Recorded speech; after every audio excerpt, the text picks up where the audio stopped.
ragazzi, allora per il bivalto bisogna fare una operazione supplementare.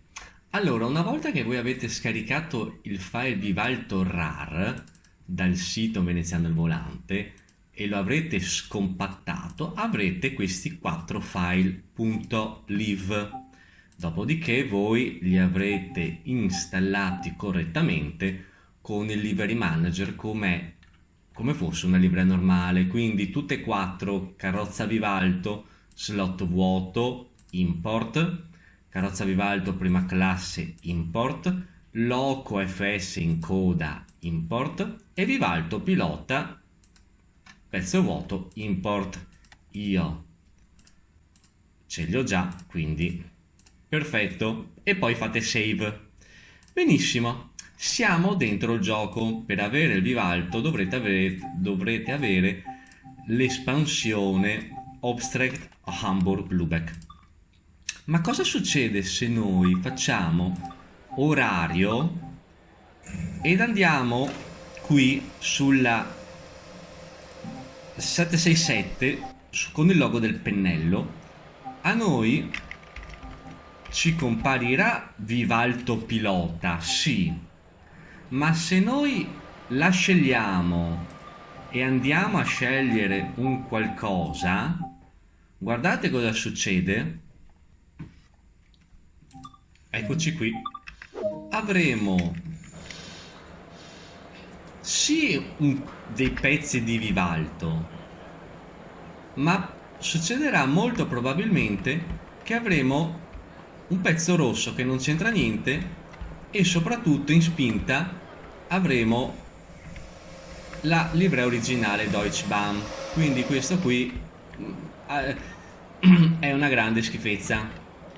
Quindi, e questo ovviamente anche se andrete a scegliere degli altri orari, più o meno la composizione sarà questa. Quindi l'unica maniera per far funzionare il Vivalto, configurarlo correttamente, è quello di andare a crearvi uno scenario personalizzato. Quindi questo potrete andare a fare sempre su l'espansione Abstract Lübeck, quindi sempre su Abstract Lübeck andremo a fare strumenti, pianificatore di scenario, aggiungi mio scenario, conferma, aggiungi città di partenza, conferma marcatore iniziale, scegliamo una città di arrivo,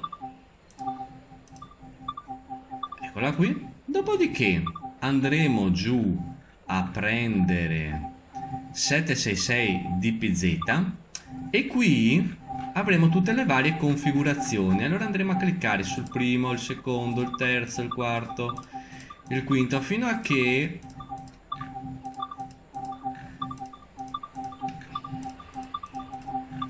non ci... eccoli qua. Quella con BR112 sarà la nostra.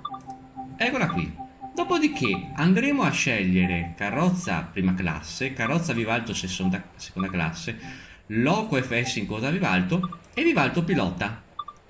Confermiamo, diamo il nome del nostro servizio, Vivalto, decidiamo a che ora partire, diciamo che questo è quello che guideremo noi, servizio passeggeri, confermiamo, torniamo indietro, andiamo su mio scenario, clicchiamo una volta e adesso clicchiamo una seconda volta per farlo partire. Farò più avanti magari un altro tutorial su come creare uno scenario un po' più complesso con altri convogli, ma per il momento l'importante è avere il Vivalto perfettamente configurato, senza altre robe rosse e con la nostra locomotiva fittizia in spinta. Va bene? Un saluto, alla prossima!